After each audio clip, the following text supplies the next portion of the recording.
Kita memacu pola pikir adik-adik kita, tahu teman-teman kita itu untuk dia mengarang sendiri bagaimana bisa manfaatnya air itu untuk dirinya sendiri. Di Provinsi Maluku Utara ternyata ada kurang lebih 14 titik banjir yang sering terjadi klasik setiap tahunnya.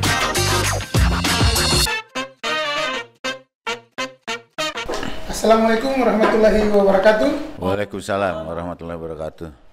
Jumpa lagi bersama saya Faharul Marsauli dalam Malutpos Bacarita. Tanggal 22 Maret, Senin pekan depan, itu ada Hari Air Sedunia. Nah, isu air ini menjadi isu yang sangat penting untuk kita berbincangkan pada siang hari ini. Karena itu telah hadir di ruang Bacarita Malutpos Kepala Balai Wilayah Sungai Provinsi Maluku Utara, Pak Bebi Hendra Wibawa STMT. Assalamualaikum, bagaimana kabar Pak hari ini? Waalaikumsalam, kabar baik, alhamdulillah. Nah, ditemani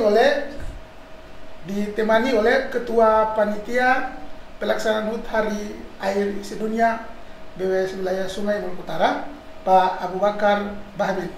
Bagaimana kabar Pak hari ini? Assalamualaikum warahmatullahi wabarakatuh. Baik, kamu. Ya. Mungkin yang pertama saya bincang dulu dengan Pak Bebi terkait dengan isu air di Maluku Utara.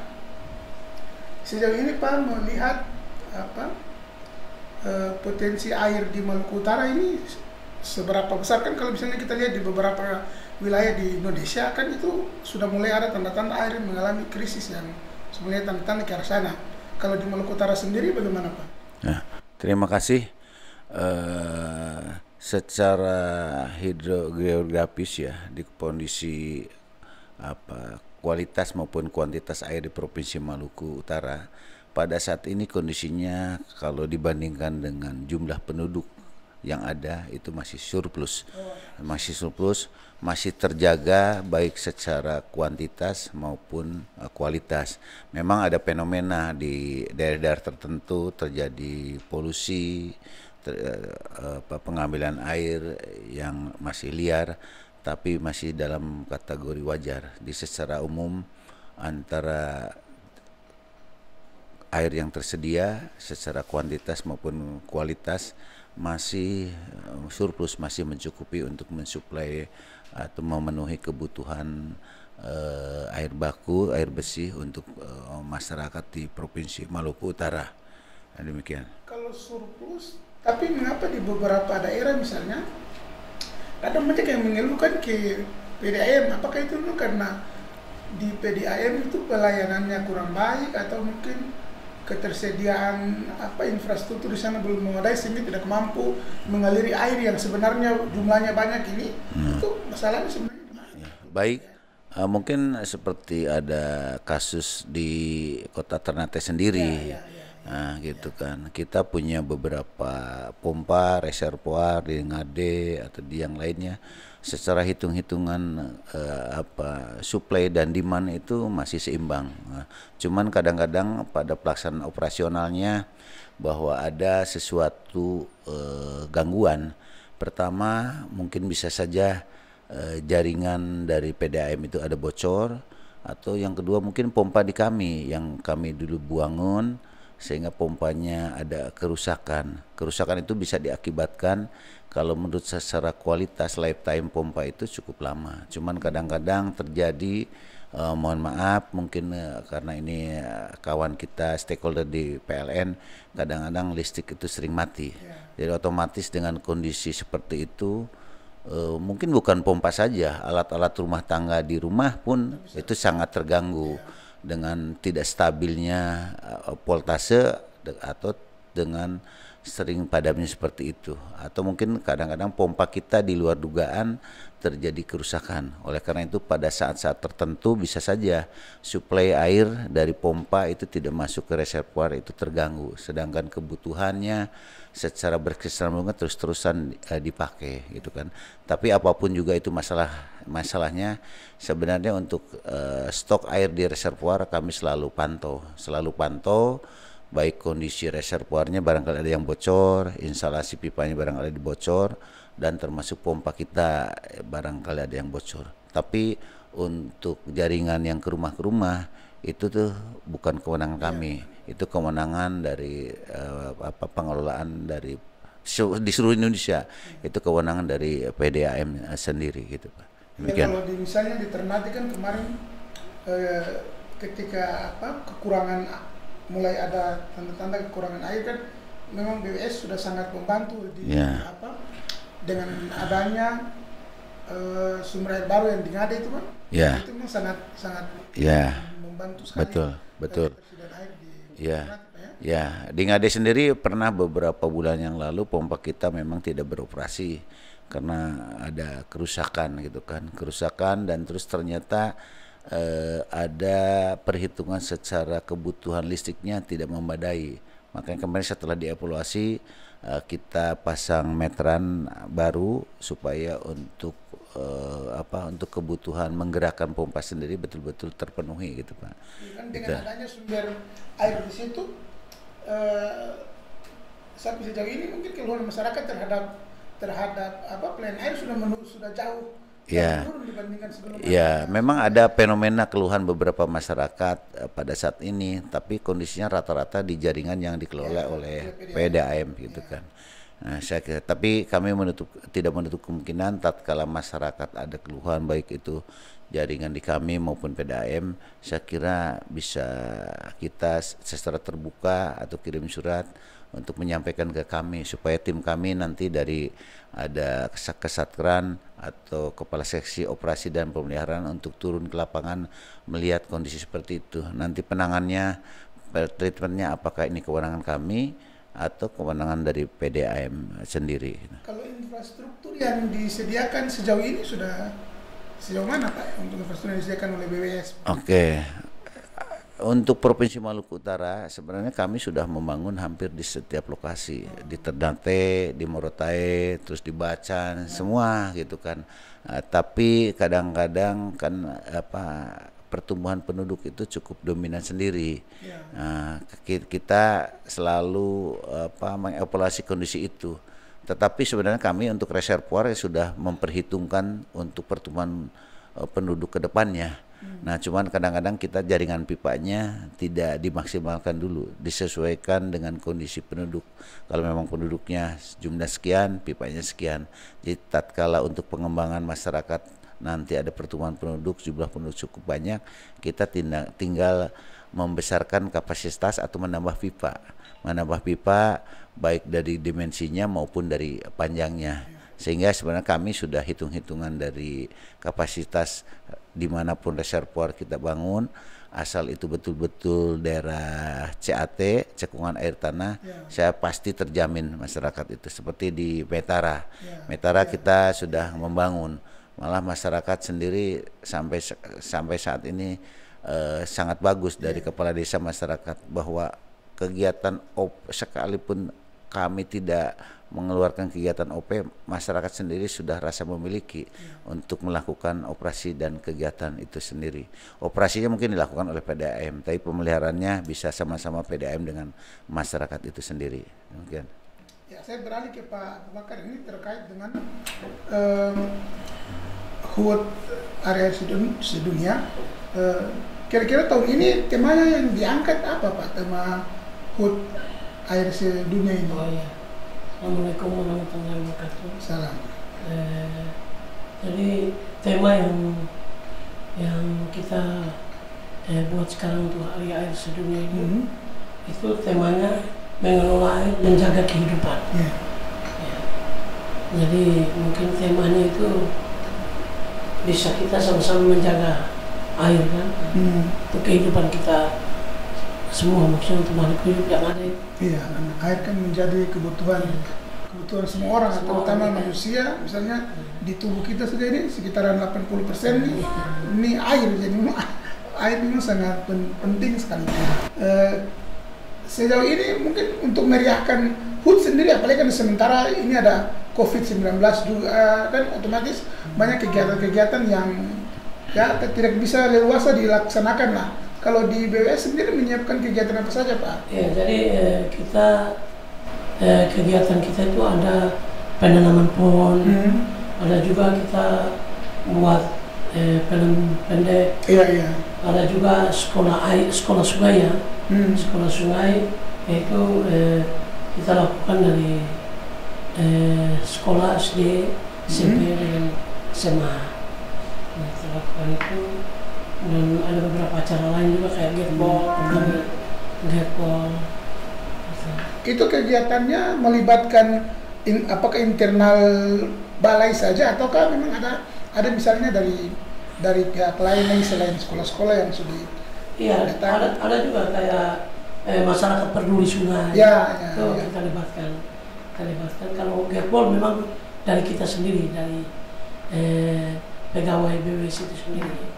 Tapi kalau kayak sekolah sungai dengan yang pelatihan itu yang pendek dengan karya tulis itu kita libatkan dari orang luar juga.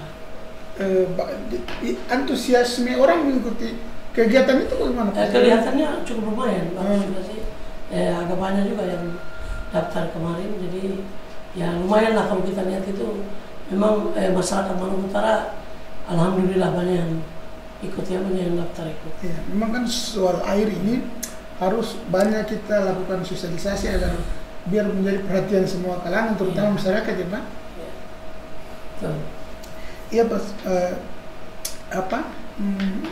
Mungkin saya beralih ke Pak Bebi sini untuk dari sisi misalnya amatan Bapak sendiri sejauh ini kan setiap hujan itu ada beberapa, apalagi musim katakanlah musim hujan yang besar itu di beberapa wilayah di Maluku Utara itu banjirnya cukup hebat. Misalnya contohnya kemarin di Galela, kemudian ada juga di Halmahera Tengah, beberapa waktu lalu juga di Bacan. Ini kalau BWS sendiri melihat fenomena ini bagaimana Pak? Oke, terima kasih. Memang sejak kami sama saya sendiri tugas di sini, bahwa kita salah satu tusinya itu dalam rangka pengelolaan sumber daya air, dalam itu banjir. Di Provinsi Maluku Utara ternyata ada kurang lebih 14 titik banjir yang sering terjadi klasik setiap tahunnya ya. Namun ternyata setelah kami pelajari bahwa untuk studi DED, detail desain untuk itu belum ada. Makanya saya mengusulkan lewat Pak Dirjen bahwa bagaimana caranya bahwa kita punya detail desain yang secara komprehensif untuk 14 lokasi itu. Dan pada tahun anggaran 2021 ini ada 3 lokasi untuk dilakukan detail desainnya. Nah, saya harapkan dengan penanganan nanti secara komprehensif bahwa pengendalian banjir tidak terjadi lagi di masa-masa yang mendatang. Nah, selama ini sementara 14 lokasi itu hanya baru 3 dilakukan desain, bahwa kami ada KSOP dan Kasatker Operasi dan Pemeliharaan. Kami mempunyai beberapa alat, ekskavator ada 6, ekskavator long arm 1 dan dump truck. Nah, selalu kami di-standby-kan di beberapa lokasi mendekatkan yang terjadi klasik banjir. Contoh ada di daerah Weda, di Halteng, bahkan kami sering di WA oleh para bupati, wakil bupati. Dan kita selalu hadir. Kita turunkan alat berat untuk melokalisir, mengendalikan banjir yang sifatnya sementara. Minimal durasi ataupun korban masyarakat tidak semakin parah. Makanya kita selalu melakukan penanganan darurat gitu kan. Sementara penanganan permanen sambil menunggu detail desain yang sudah komprehensif selesai, kita selalu melakukan standby seperti itu. Dan kita selalu koordinasi dengan para bupati, Pemda masing-masing, di mana lokasi-lokasi itu yang sering terjadi banjir. Ada fenomena memang yang terjadi di lapangan. Kenapa terjadi banjir? Mayoritas di sungai-sungai kita itu belum punya tanggul banjir. Harusnya idealnya ada badan sungai, ada bantaran sungai, ada tanggul banjir. Namun semua sungai-sungai di Maluku Utara itu secara kaedah-kaedah teknik belum memiliki tanggul banjir. Rata-rata belum. Semua hampir. Nah, sedangkan kami kalau ada bantaran tanggul banjir otomatis di sini nih lahan punya masyarakat. Oleh karena itu saya selalu berkomunikasi dengan Pemda masing-masing bagaimana caranya untuk penanganan banjir secara komprehensif, terutama menyangkut nanti pembebasan tanah. Karena kalau tanggul banjir misalkan ada tinggi 6-7 meter, lebar tanggul atas 4-5 meter, lebar bawah sekitar 8 meter, panjang sekian, kiri kanan udah sekian hektar. Oleh karena itu saya berpesan kepada bupati, wakil bupati untuk siap membebaskan lahan itu. Karena kebijakan dari Pak Menteri semua, kami turun dana untuk fisik, tapi untuk pembebasan lahan sharing agar dibebaskan oleh pemerintah setempat gitu kan. Sebab desain kita udah siap, kalau lahan belum dibebaskan, kami dari pusat, dari Kementerian PUPR tidak akan dan selalu di drop untuk pelaksanaan fisik itu sendiri. Nah, jadi memang harus ada sharing dari pembagian tugas itu, Pak. Terima kasih. Kebutuhan air akan manusia atau makhluk hidup akan air ini kan dia istilahnya harus sustainable, dia harus berkelanjutan kan. Sementara di lain sisi kita melihat misalnya ada pertumbuhan pembangunan yang mungkin sudah karena tiap saat terjadi penambahan. Kemudian juga ada misalnya ada wilayah-wilayah yang cadangan air, misalnya pohon-pohon di tebang. Nah itu Pak melihat ini bagaimana misalnya kalau fenomena di Kota Ternate itu sudah mulai nampak tuh misalnya pembangunan semakin ke arah gunung. Sebenarnya setiap ada kegiatan pembangunan terutama nyangkut fisik, baik itu perumahan apalagi kegiatan usaha, selalu harus melalui tahapan-tahapan dan izin, yaitu AMDAL, analisa dampak lingkungan. Nah, rekomendasi atau kenapa AMDAL dikeluarkan itu banyak parameter-parameter yang harus dilalui, dipenuhi di lapangan. Pertama, nanti kalau mau ngambil air harus berapa liter, itu sesuai dengan rekomendasi dari kami. Nah, terus di mana misalkan dibangun rumah, apakah itu layak untuk rumah atau dari tata ruangnya sendiri untuk apa. Nah, kalau clear buat rumah baru diizinkan. Jadi sebenarnya ini menyangkut yang sensitif, yang kebijakan dari Pemda sendiri, bahwa Pemda kalau bisa jangan dengan mudah mengeluarkan IMB, jangan dengan mudah mengeluarkan izin usaha, terutama pengambilan air apabila apalagi itu menyangkut di badan sungai, di sungai sekalipun di perumahan biasa. Apalagi kalau pabrik, tatkala misalkan memerlukan air tanah dengan kedalaman di atas 100 meter, itu harus ada SIPA dari lingkungan hidup, yaitu sistem surat izin pengambilan air, gitu. Itu semua harus terlalui. Makanya kalau AMDAL itu belum keluar, tidak boleh dilakukan kegiatan apapun juga. Apabila AMDAL sudah keluar, itu pasti prosesnya menyangkut pengambilan air berapa, lokasi yang di berapa tetap harus dipenuhi itu. Tapi Pak, apakah memang ada misalnya kalau wilayah-wilayah yang sudah mengalami kekurangan air, apakah ada langkah-langkah yang bisa dilakukan sehingga biar cadangan air itu tetap ada itu? Secara disiplin ilmu kami secara para engineer bahwa secara baik alam maupun secara teoritis, tatkala menemukan pada daerah-daerah tertentu susah air, ada teknologi yaitu kita mencari bendung-bendung, mencari lahan untuk dibangun bendung konservasi. Nah, bendung konservasi itu menangkap bukan aliran air yang kontinu, tapi aliran hujan. Begitu aliran hujan ditangkap oleh bendung itu, dengan kita didesain sedemikian rupa, ada spillway, ada penguras, ada mercu dan lain-lain. Nah, tapi air-air itu yang ditampung itu untuk meresap ke daerah tanah di sekitar itu, sehingga nanti itu mau sangat membantu untuk air tanah. Bahkan sudah teruji sebelum dibangun embung konservasi, rata-rata masyarakat baik mengebor secara air tanah, pengambilan air dengan pengeboran atau dengan sumur itu susah. Tapi setelah dibangun embung konservasi itu rata-rata masyarakat itu baik dengan pompa maupun dengan dengan sumur itu relatif cukup mudah, elevasi airnya bisa terjangkau gitu. Jadi mungkin kita mencari lokasi-lokasi untuk dibangun embung konservasi gitu kan. Ada teknologi sekarang yang baru Pak. Apabila itu daerah di non CAT bukan cekungan air tanah, terus air permukaan juga tidak ada bisa manfaat, kita ada namanya ABSAH. ABSAH itu pembangunan ABSAH, aquifer buatan simpanan air hujan. Nah, jadi bagaimana air hujan itu jatuh ke halaman kita, ke genting kita, tidak langsung mengalir ke sungai dan ke laut. Kita ditangkap dengan ada teknologinya, diolah sehingga dari air hujan itu layak untuk diminum untuk kebutuhan domestik gitu kan. Itu yang teknologi itu yang sampaikan sudah Nah, 2-3 tahun ini kegiatan itu sudah terlaksana dengan baik di kami. Tahun 2021 ini ada 12 lokasi, 12 titik. Nah, bahkan kemarin ada usulan dari para bupati, kami mencoba ada 15 titik mengusulkan ke Jakarta. Setelah dikaji secara kaidah-kaidah teknik, memang daerah itu pertama tidak ada sumber air permukaan, yang kedua posisinya di non CAT.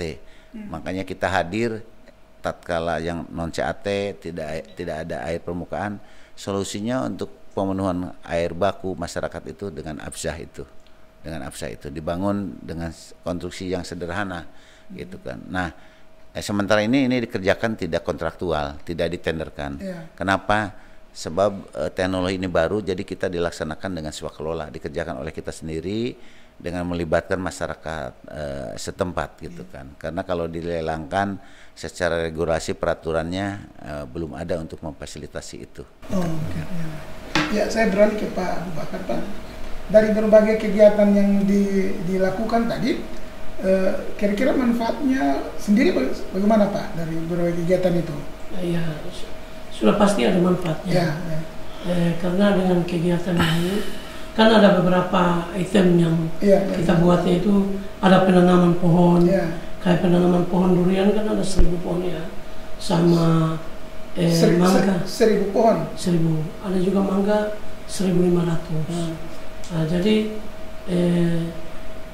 penanaman pohon itu kan tujuannya untuk akar-akar dengan daunnya itu kan bisa menada air itu, bisa menahan air itu. Jadi seperti apa yang dijelaskan Pak Febi tadi, bahwa tidak langsung dia mengalir ke sungai atau mengalir ke laut, tapi ditahan. Nah, kita lihat kan daerah-daerah kayak Maluku Utara ini kan hampir disebut daerah tandus karena ada beberapa daerah kayak makanya kita buat di daerah utara, kayak di Tubo sana.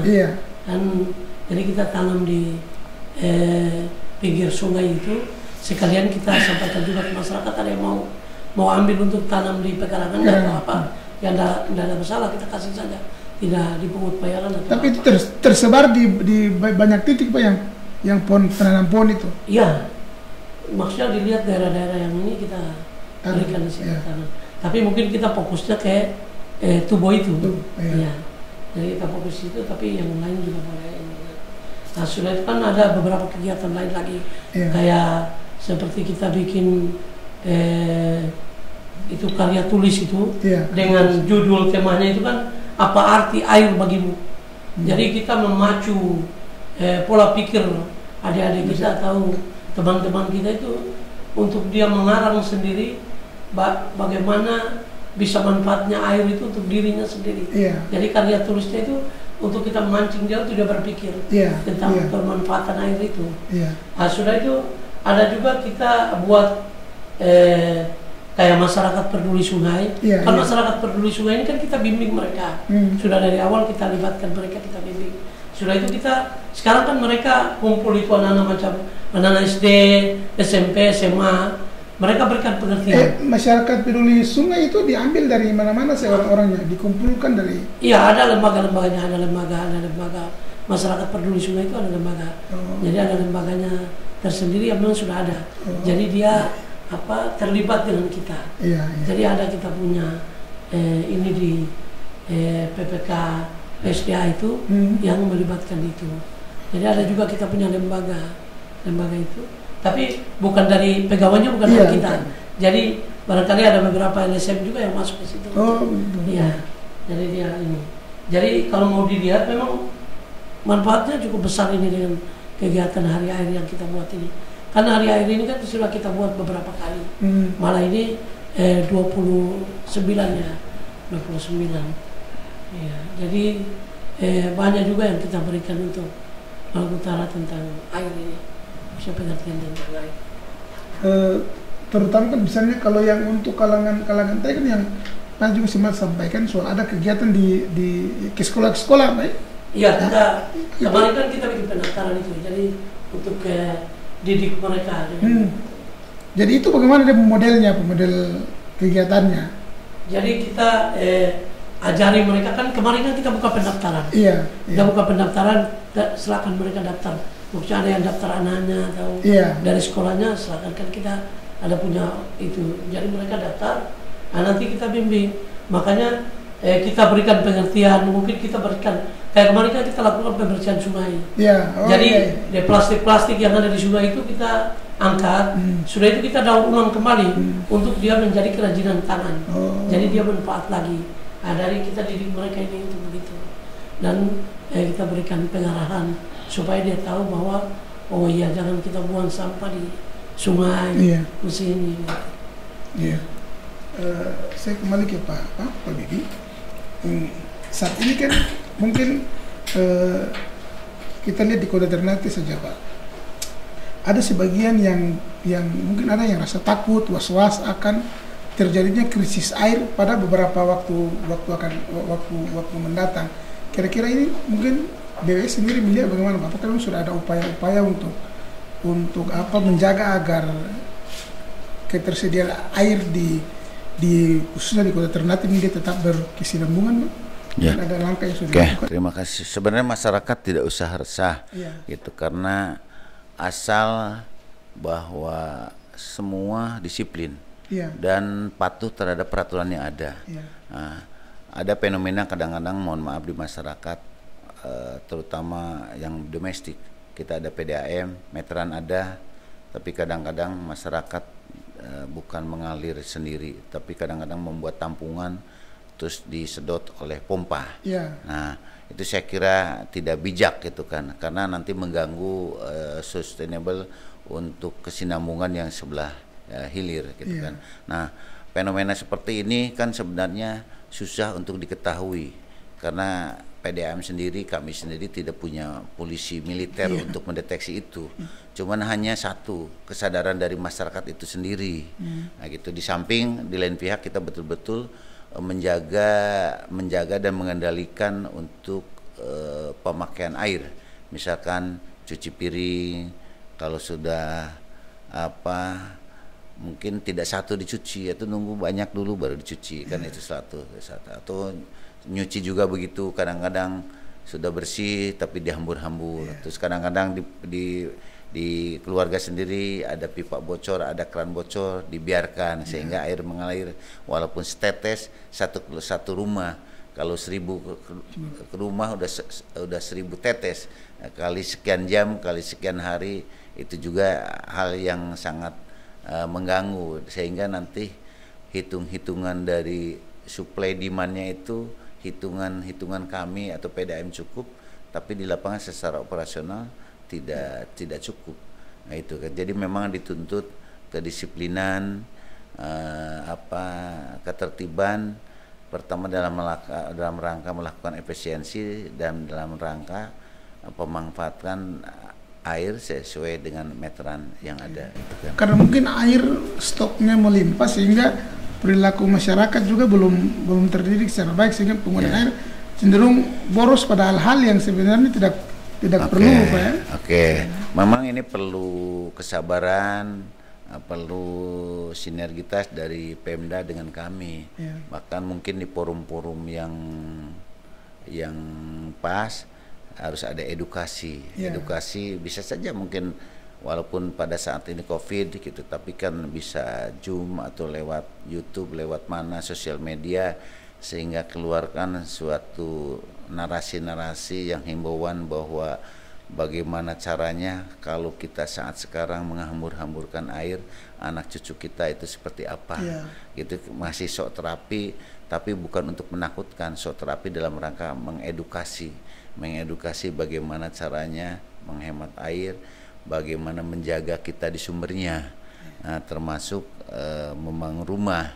Kadang-kadang kita yang tata ruangannya tidak diizinkan untuk rumah, tapi masyarakat sendiri secara diam-diam dibangun, ditebang pohon itu. Padahal satu pohon itu bisa menyimpan sekian liter air tatkala musim hujan dan bisa mensuplai tatkala musim kemarau, gitu kan.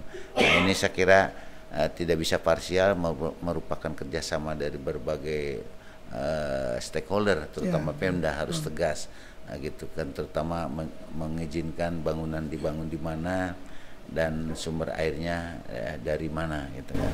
Gitu. Ya, mungkin untuk menutup podcast kita kali ini mungkin ada kata-kata penutup dari Bapak ataupun mungkin ada himbauan kepada masyarakat Maluku Utara di hari air ini, Pak. Oke. Mungkin sebagaimana tadi tema oleh Pak Bahmi disampaikan, tema ini apa?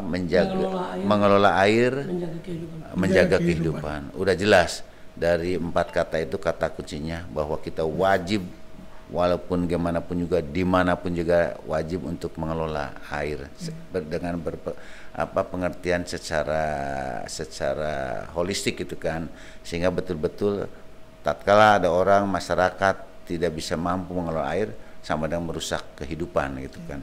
Jadi saya mungkin menghimbau kepada masyarakat, marilah kita menjaga sumber-sumber air, terutama gunung-gunung kita, pohon-pohon kita jangan ditebang sembarangan. Yang berikutnya, marilah kita memanfaatkan air secara efektif dan efisien. Kita pergunakan air seperlunya, jangan melakukan pemborosan dan selalu menjaga, mengawal jaringan pipa atau jaringan di rumah tangga sendiri, supaya tidak terjadi kebocoran yang merugikan kita semua, gitu kan, sehingga betul anak cucu kita di kemudian hari itu diwarisi dengan kondisi air yang sangat tetap surplus. Nah, kami terus terang di Provinsi Maluku Utara pada saat ini lagi mengusulkan membangun satu bendungan Wairoro, yaitu di Halmahera Tengah. Nah, di mana ini bendungan ini mempunyai kapasitas 36 juta meter kubik.